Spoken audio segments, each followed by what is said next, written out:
here in the Rocky Mountain National Park in Colorado, and we just traveled on the highest paved road in America. And it's 2 miles above sea level, and we're at a point called Milner's Pass, and the Continental Divide runs right through here. For those of you who don't know what the Continental Divide is, it's an imaginary line where on the east side of the Continental Divide all the snow and water flows down to the Atlantic Ocean, but on the west side it all flows down to the Pacific Ocean. And what's the date today? The date is June 7th, June 7th, and there is snow on the ground.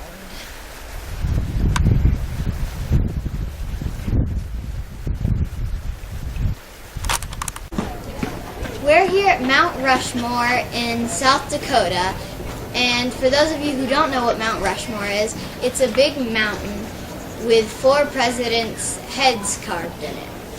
George Washington represents independence.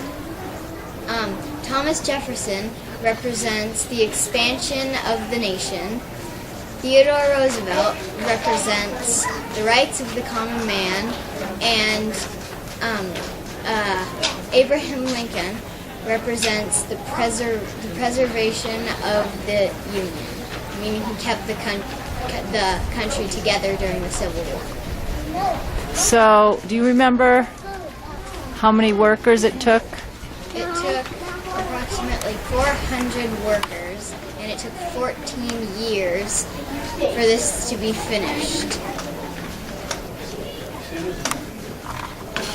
It's amazing, isn't it? Yes, it is.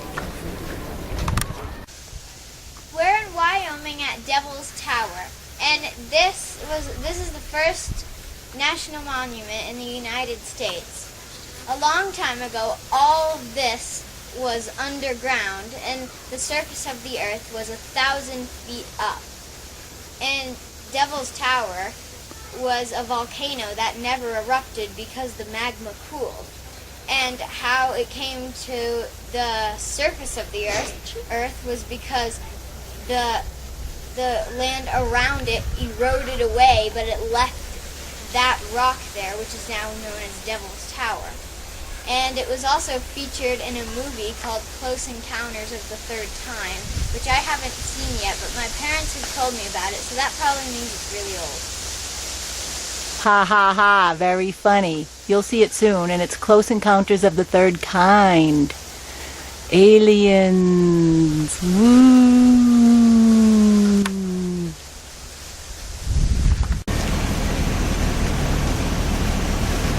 We finally made it to Yellowstone, America's first national park.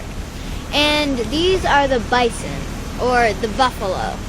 And as they're doing now, they're crossing the road, and that can take 5 minutes or 2 seconds.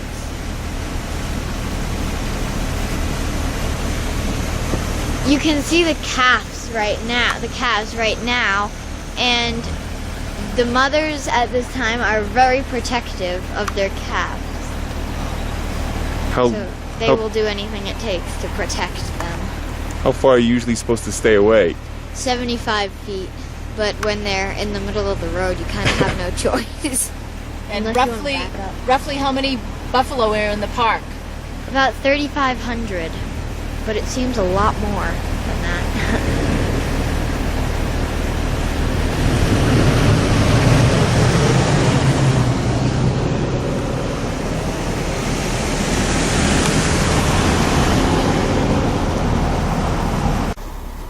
Here's our first grizzly at Yellowstone. A couple hundred yards away, but it's a big one. Mercy. Yes. What's the difference between black bears and grizzly bears? Well, first, grizzly bears have longer claws that help them dig up food and stuff. They also have a big shoulder hump, unlike the black bear, and the black bear's rump is higher than the grizzly bear's rump, so it sticks up. This is a big one. So this is our second day at Yellowstone and our second black bear at Yellowstone.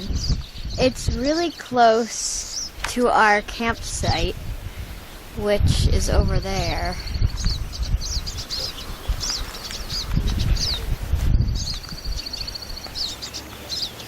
That's our campsite, and we're off today to go bear hunting and wolf hunting. Well, not hunting, but to see if we can see any.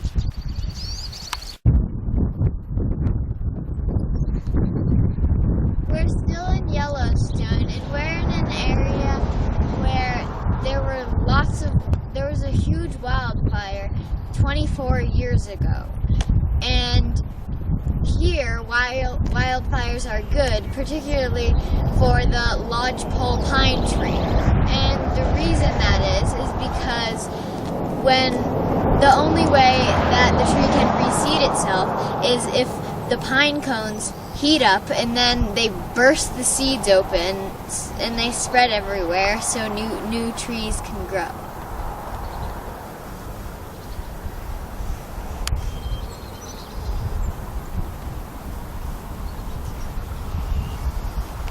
So wildfires are necessary for regrowth of forests. We're in Idaho at Craters of the Moon National Monument, and all of this was formed many years ago by a volcano.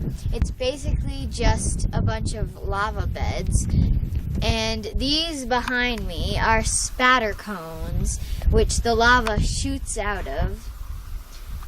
And today we explored the whole park. We've seen caves and that were formed by lava tubes, and the Indians used to use the caves for shelter and water.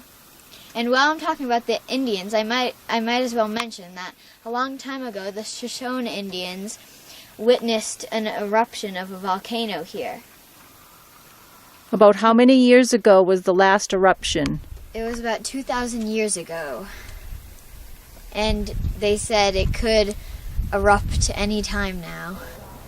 So I'm in Oregon right now, and I'm standing on the Oregon Trail, which was a very famous trail that the pioneers traveled to get to the West Coast, which is they wanted to live there because there was plenty of open land and there was plenty of room to grow their crops.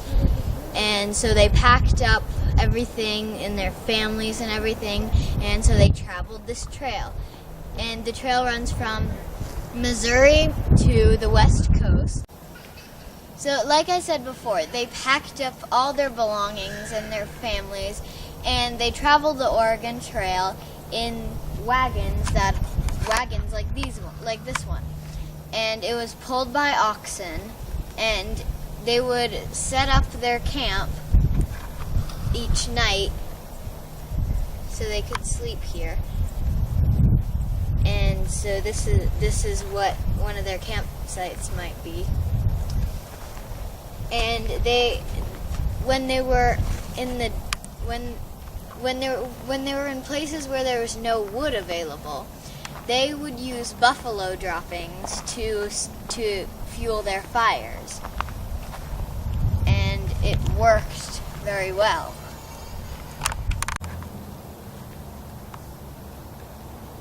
Many animals as well as people did not make it on the Oregon Trail. There were many bones along the trail, and people and animals died of diseases, illness, and even exhaustion. This is what a gravestone would look like, and they had to pile rocks on top of them so the animals wouldn't dig up the bodies.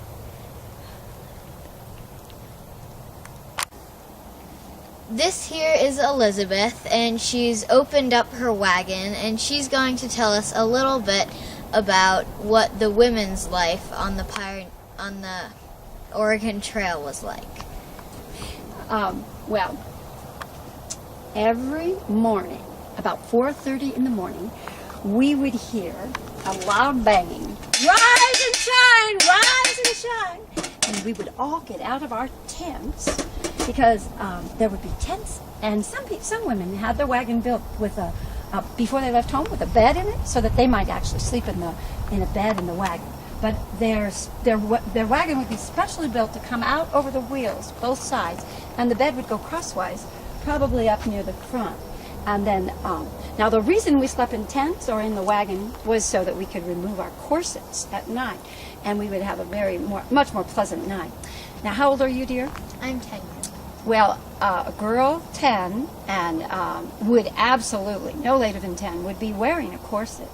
And because the doctors felt that women's backs were frail and that we would develop curvature of the spine if we didn't wear a corset.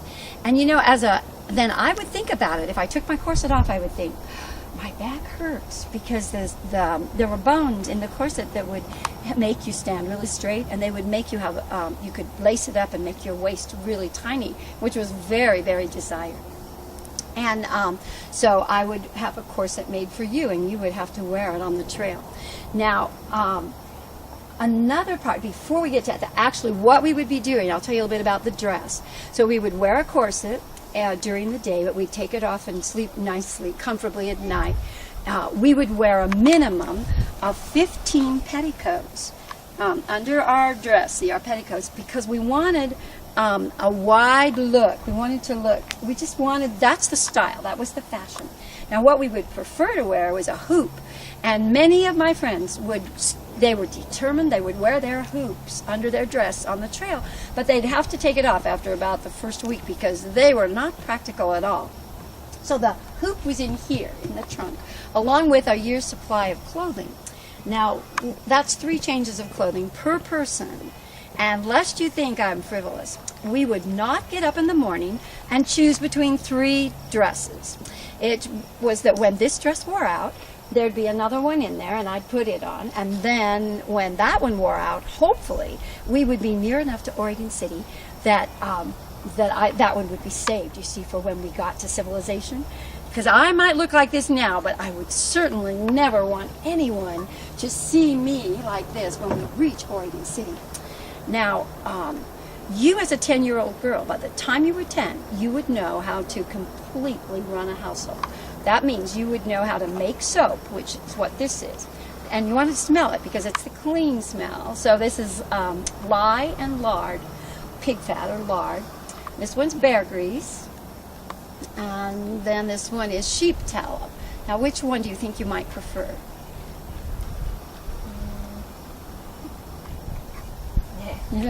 Hard to tell. Yeah. Well, the sheep tallow and the bear were softer. They had more lanolin. These were a finer soap in a way, but this was the most common. Now, I know that I don't look like I use it much. Rebecca Ketchum, who came on the trail in 1858, she said this about her dress. She was mending it the day that she wrote about it because she had ripped it as she got off her horse. And she said, this is the dress I left home in.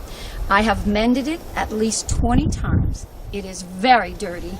I could wash, but what's the use? You know, it was difficult to keep things clean on the trail. So we would want very much, though, to keep up appearances by having our nice things in the trunk. And this is my friendship quilt that was made by friends at home, and I would know who made this. Was made by my Aunt Sally. This one up here was made by my friend Patsy.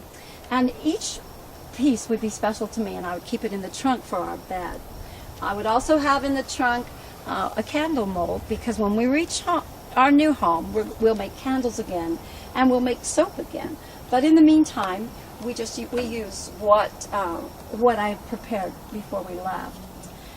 This is my sewing box, and in it I have my diary.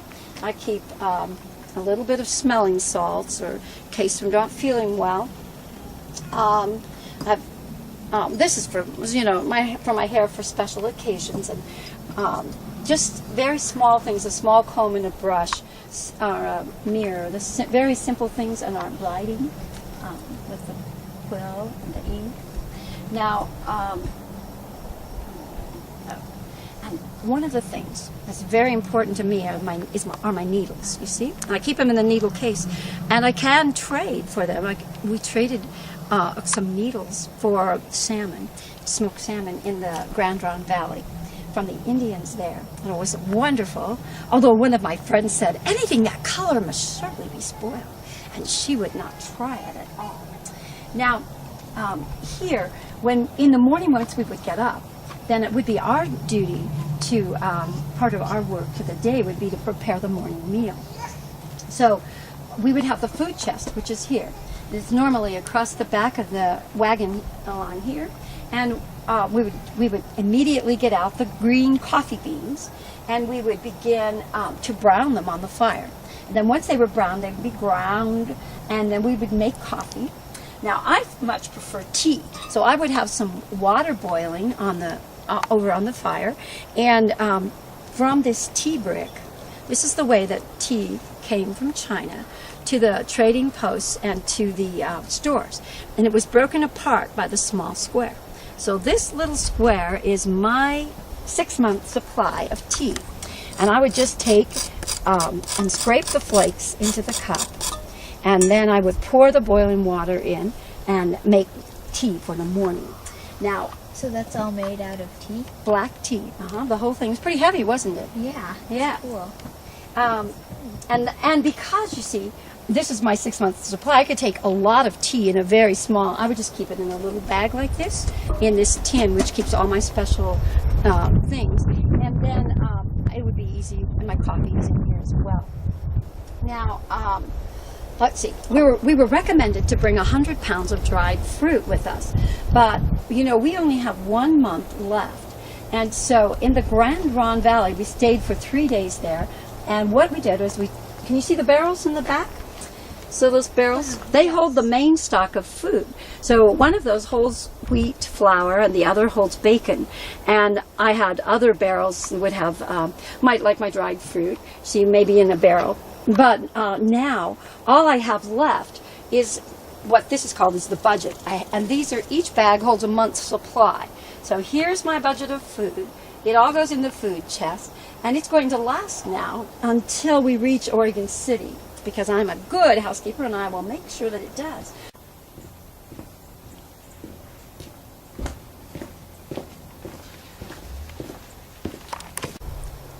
Thank you, Elizabeth, for showing us what it was like living on the Oregon Trail in these wagons. You're welcome.